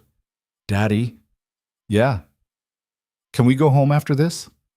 "Probably this afternoon. They want to watch you a little more. Is school tomorrow? Not for you. You're going to stay home another day, maybe two. Can Mrs. K bake with me? I bet she will. Lily considered her juice box. Then she said, too casually, Is the pajama lady coming to our house? Ryan almost laughed. I don't know, Bug. You should invite her. Yeah? She's nice. She didn't talk to me like I was a baby. No, she didn't. I like when people don't do that. I know you do. Daddy. Yeah.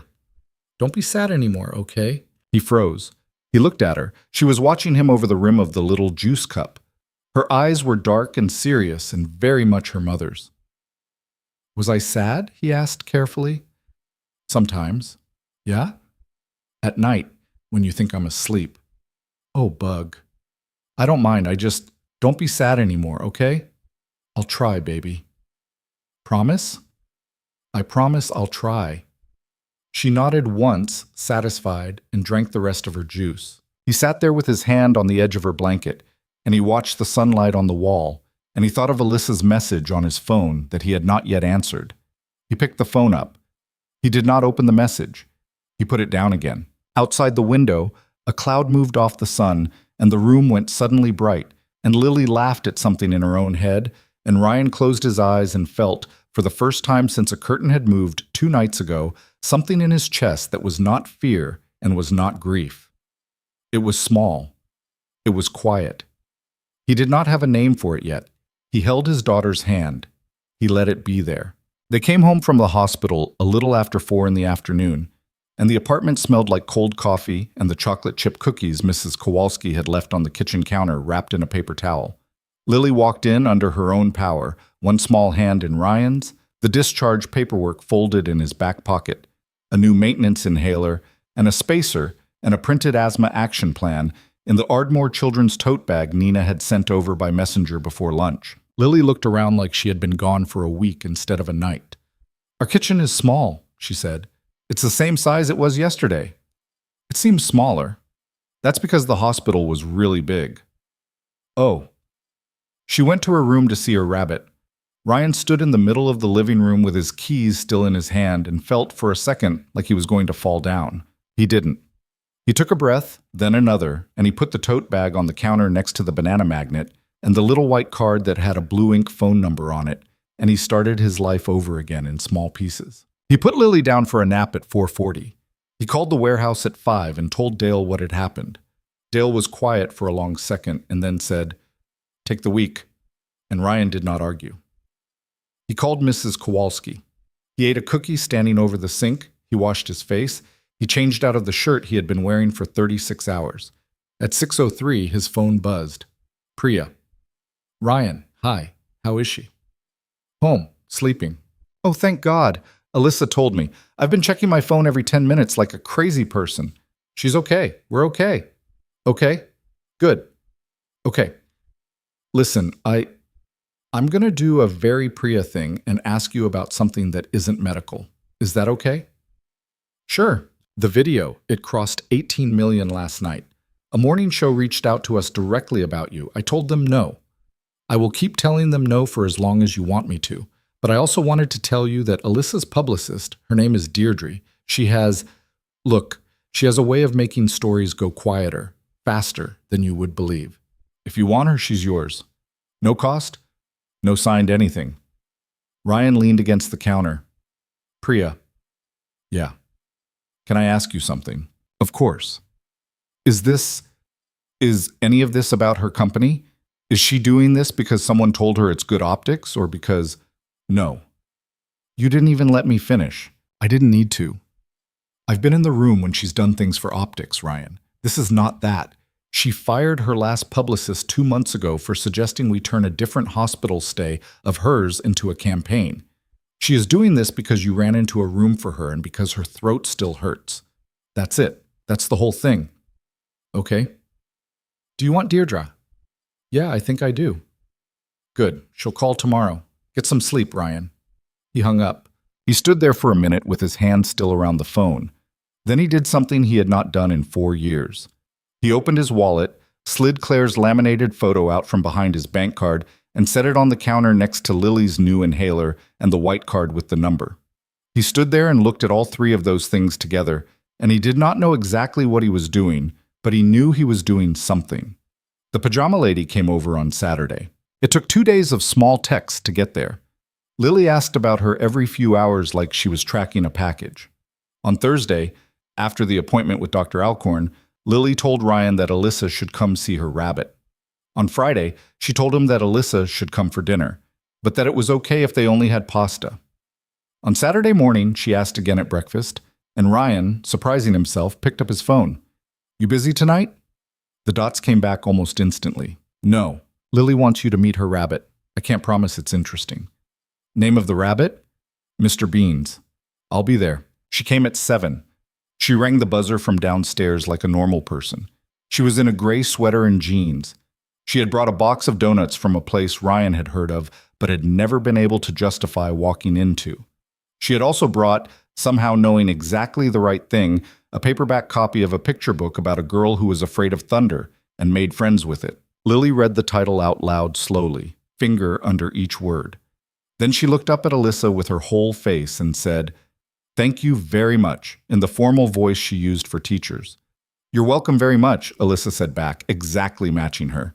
Lily laughed, delighted, and grabbed her hand and pulled her toward her bedroom to meet Mr. Beans. Ryan stood in the kitchen listening to his daughter narrate the entire life story of a stuffed rabbit to a woman who, a week ago, had been a stranger in a silver dress. He made pasta. He grated cheese.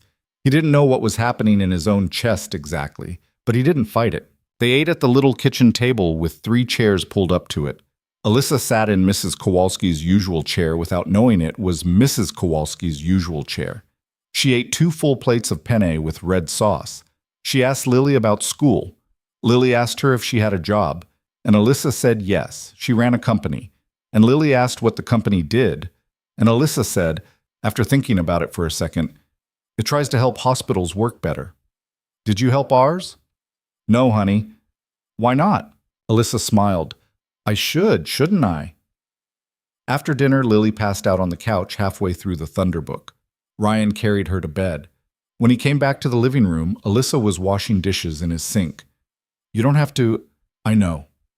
She washed. He dried. Neither of them said anything for a while. Then, quietly, looking at the soap on her hands, she said, "Ryan." "Yeah." "I'm going to say something I've been sitting on for 2 days." "Okay. I want to build something out of this. Not a brand, not a headline, a real thing, a program. Bystander training, free. In every zip code in this city. Schools, churches, grocery stores, rec centers, warehouses, everywhere. The idea is that the next time someone chokes in a restaurant, or has a stroke in a lobby, or a kid stops breathing in the middle of the night, somebody in that room knows what to do. The way you did." He rinsed a bowl. He set it down. "Alyssa, I want you to run it." He stopped drying. "I'm a warehouse guy."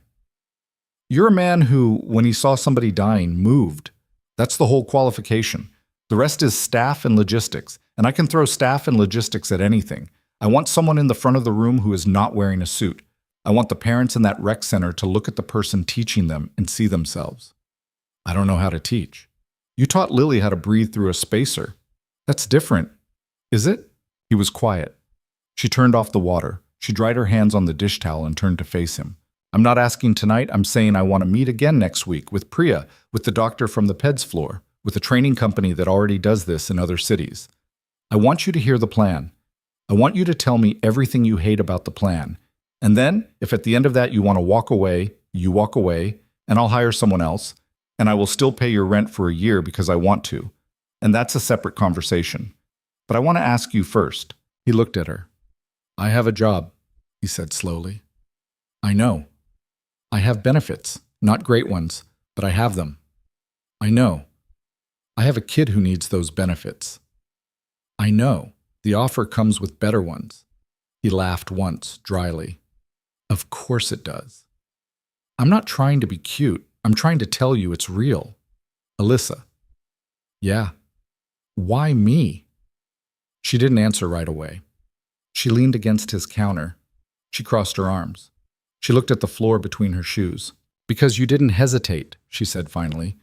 I've been around a lot of people with a lot of money and a lot of mission statements. They hesitate. They calculate.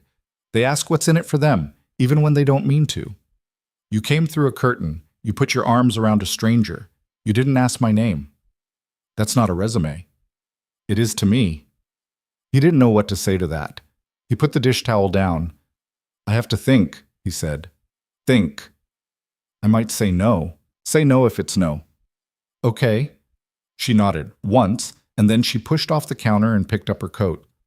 Ryan, yeah. Whatever you decide, I'm not going to disappear if you say no. I want you to know that. Okay.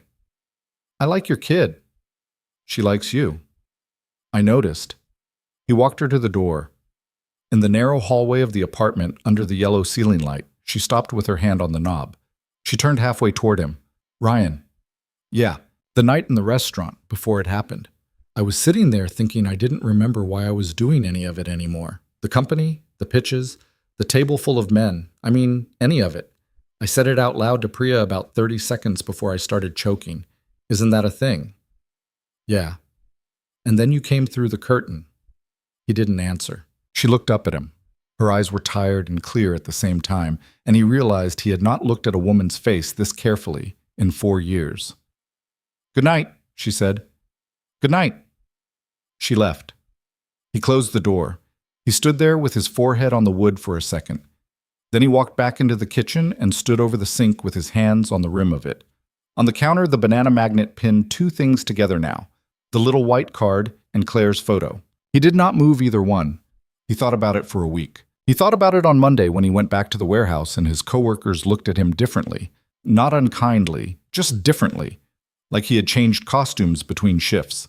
He thought about it Tuesday when the plant manager called him into the office and asked politely whether he was planning to do any more interviews because corporate had a policy. And Ryan said even more politely, "No, sir," and nothing else. He thought about it Wednesday in line at the pharmacy, holding Lily's new prescription in his hand, feeling the flat piece of paper that had not cost him $300 out of pocket because someone else had handled it and had told him with a shrug to stop bringing it up. On Thursday night, after Lily was asleep, he sat on the couch with his phone in his hands and typed 3 different texts to Alyssa and deleted all 3. On Friday, at lunch at the warehouse, he sat alone at the end of the break room table with a peanut butter sandwich, and he thought about Claire. He thought about what Claire would have said. Claire would have said, "Rye, for God's sake." She would have said, "You saved somebody. You get to have a next thing." She would have said, "Stop punishing yourself for being alive." On Friday night, he called Alyssa. "Okay," he said before she could say hello. "Okay? I'll meet with them next week. I'm not saying yes to the job." "Understood." "I'm saying yes to the meeting." "Understood. If any of this turns into a photo op, it won't.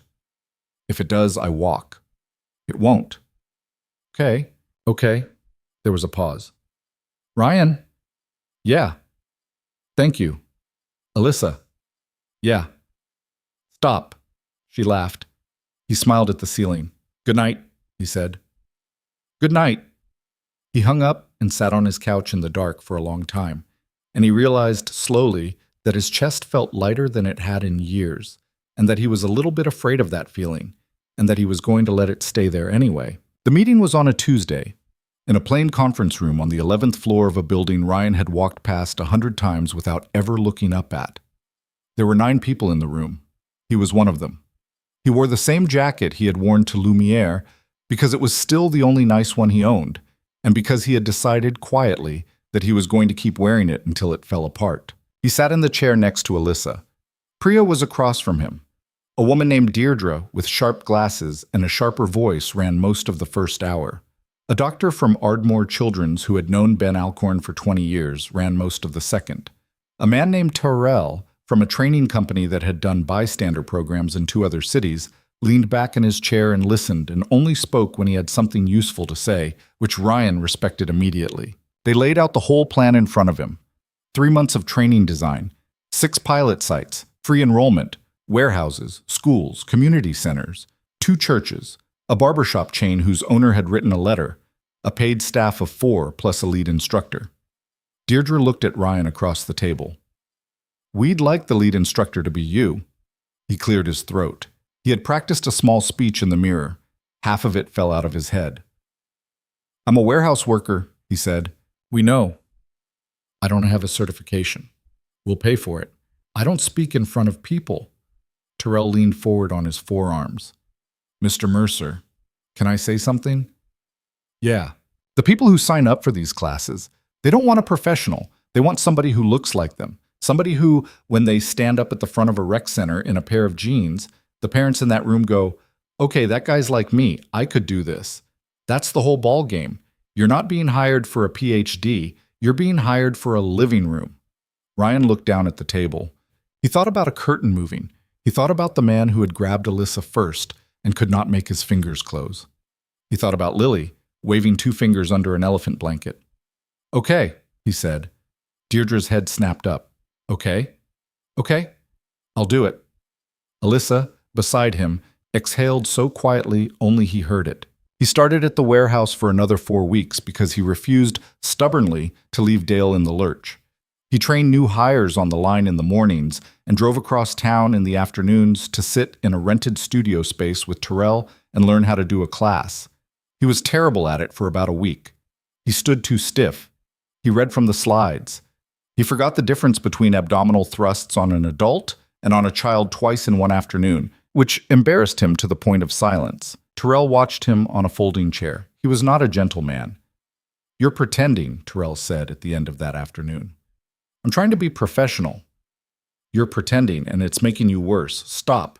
Talk like you talk. Tell them why you care. Tell them about the restaurant. Tell them about your daughter.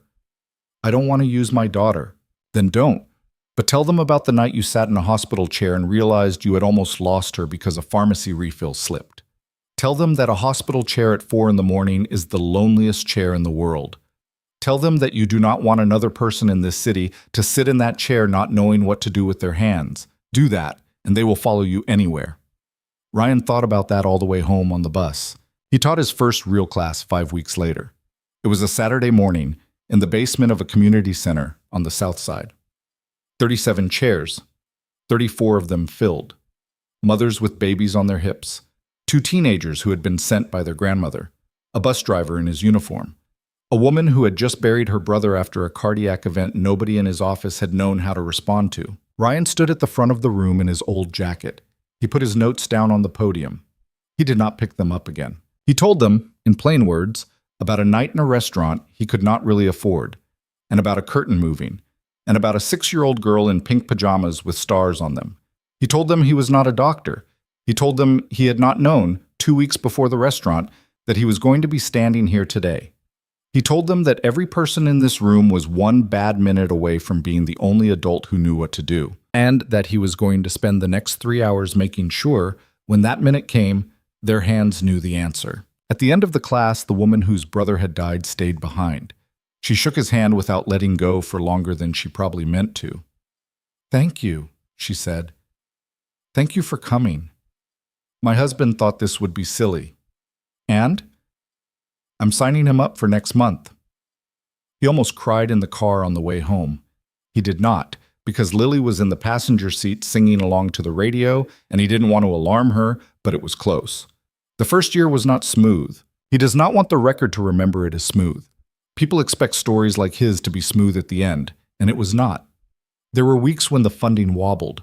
There were weeks when he doubted every choice.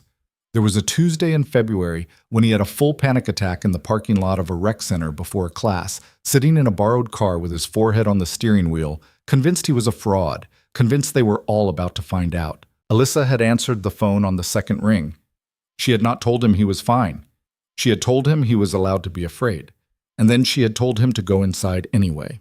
He went inside. There was the Thursday in March when a local news blogger wrote a piece questioning whether the program was real charity or corporate repositioning for Alyssa's company. Deirdre wanted to respond. Alyssa told her not to. Let the work answer it, she said. The work answered it. By July, they had trained 1,000 people in the pilot Zips. By October, they had their first documented save, a grandfather in a diner who did the Heimlich on a stranger's toddler, because he had sat through Ryan's class 6 weeks before. By the next spring, there were 12. 12 people alive who would not have been. Ryan did not let himself think about that number too often. It got big in his chest when he did. Lily turned 7, and then she turned 8. And somewhere in there, she stopped being a kid who coughed in the night and became a kid who rode a bike and complained about homework and asked, over breakfast one morning, when Alyssa was going to come stay the weekend again, because Alyssa was better at math than Daddy was. Ryan had stared at the ceiling over his coffee cup and said, "Soon, Bug." And Lily had said, "Good." Alyssa was there a lot by then. Not at first. At first she had been careful. She had come for dinner on Saturdays. She had sent books for Lily. She had texted Ryan after classes to ask him how it had gone. They had eased into the thing between them sideways, like people who were both a little out of practice and did not want to break what they were building by rushing it. The first time he kissed her was at her front door, not his, on a Friday in October, nearly 9 months after the restaurant. He had dropped Lily at Mrs. Kowalski's for a sleepover. He had driven Alyssa home after a late dinner, just the two of them, and he had walked her up to her door on a quiet side street in a neighborhood much nicer than his, and he had stood there too long with his hands in his coat pockets, and Alyssa had said, "Ryan, for the love of... come here." He came here. He was not perfect at it. Neither was she. He had not kissed anyone in almost 5 years. She had not kissed anyone she actually liked in longer than that. They both laughed, a little, halfway through, because it was awkward, and because they were both old enough and tired enough to find the awkwardness funny instead of tragic. Then they tried again, and it was better. She did not invite him in. He did not ask. They walked it forward from there one step at a time. There were things they had to talk about that were not easy. He told her one night on her couch about the first year after Claire died, about the version of himself that had gone to work on autopilot and come home and sat on the floor of the bathroom after Lily was asleep and cried without making a sound so he wouldn't wake her. He told her he had been afraid for a long time that letting anyone else in would be a betrayal. She listened. She did not tell him he was wrong to have been afraid. She just held his hand. She told him, another night, about the year after her mother died, about the sick kid stays in hospitals she remembered more vividly than her own birthdays, about the version of herself that had built a company partly to have somewhere loud enough to drown out a childhood that had been too quiet, about the engagement she had almost made 18 months before the restaurant, to a man who had not known what to do with her hands at the dinner table and had not known what to do with her body when she had the flu. She had broken it off. It had not made the news. It had made her smaller for a while. He listened. He did not tell her she was wrong to have been smaller. He just held her hand. Lily figured it out before they told her. Lily figured out, she told Ryan firmly one morning, "A long time ago, Daddy." Ryan asked her how she felt about it. Lily considered the question with the gravity she brought to all big questions. "I like her," she said. "And she's nice to you. You smile more." "I smile more?" "A lot more. Is that okay with you?" "Daddy?" "Yeah, Mommy would like her too." He had to turn around and look out the window for a minute. Lily went back to her cereal as if she had not just cracked him open with a single sentence. On a Sunday afternoon, about a year and a half after the night at Lumiere, Ryan took Lily and Alyssa to the small cemetery on the north side where Claire was buried. Lily had asked if they could go. She had been asking, off and on, for a while. She wanted Alyssa to meet her mom. Ryan had been trying to figure out how to say no without saying no, and then he realized one night that he did not want to say no. It was a clear afternoon, not warm, not cold. Lily brought a small yellow flower she had picked from the little patch behind the community center where Ryan taught. She put it on the stone. She said, loud and practical, the way she said everything, "Hi, Mommy, this is Alyssa. Dad says you would like her. I think so too. She's good at math." Alyssa's eyes were bright, but she did not cry. She got down on one knee beside Lily so she was at her eye level. "Hi, Claire," she said quietly to the stone. "You raised a good man, and you raised an even better girl, and I'm going to try really hard not to mess it up." Lily leaned against Alyssa's shoulder. Ryan stood a few feet back and let them have the moment. He put his hand on the cold top of the stone. He did not say anything out loud. He did not need to. He thought, in his chest, the one sentence he had been carrying for 4 years, the promise he had tried and failed to understand that night at Lumiere. "You told me to still live. I'm living." They got married the following spring, in a small ceremony in Mrs. Kowalski's backyard, because Mrs. Kowalski had insisted, and because neither of them wanted the kind of wedding that ended up on anyone's Instagram. There were 27 people there. Dale from the warehouse came. Priya came. Terrell came and cried halfway through Ryan's vows, and then pretended he had allergies. Ben Alcorn came and gave a toast that was mostly a roast of Alyssa's handwriting in college. Lily walked Alyssa down the makeshift aisle of folding chairs because Alyssa had asked her to. Lily took it very seriously. She had practiced for 3 weeks. By the time Lily turned 11, the program was in 9 cities. By the time she turned 13, it was national. Ryan did not run the whole thing by then. He had trained other instructors. He had written the core curriculum with Terrell. He had become, without ever quite accepting the title, the public face of a small, stubborn idea that a regular person with trained hands was more valuable, in the worst minute of a stranger's life, than all the money in 100 dining rooms. He still taught a class once a month. He refused to give that up. The day he gave that up, he told Alyssa, was the day he started to forget why he was doing any of it. Alyssa stepped down from her company the year Lily turned 14.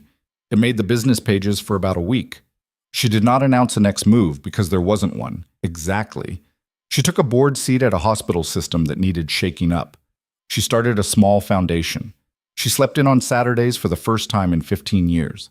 She learned, with some effort, to sit still. The first time Lily called her mom, it was not a big moment. It was in the kitchen on a Wednesday, and Lily was 11, and she was trying to get past Alyssa to the fridge, and she said, "Mom, can you move?" And Alyssa moved, and then both of them froze, and then both of them kept going, because making a big deal out of it would have broken it. Lily never stopped calling Claire Mom either. Ryan had been very clear with both of them, early, that there was room for two. There was room for two. There always had been. Years later, when reporters asked Ryan what he had learned from the night in the restaurant, he always said the same few things. He said that heroism was a trick of timing. Most of the people who are called heroes, he would say, were just the ones who happened to be close enough to help and not too scared to try. He said that the real miracle was not that one man had stepped through a curtain. The real miracle was that a roomful of people had not, and that every one of them could be taught to, and that teaching them was the whole point. He also said, more quietly, when pressed, that the thing he had learned most was that he had been wrong about what his life was supposed to look like. He had spent 4 years after Claire's death believing that his only job left was to survive, to grind, to keep Lily fed, to carry grief like a second child in his arms at all times.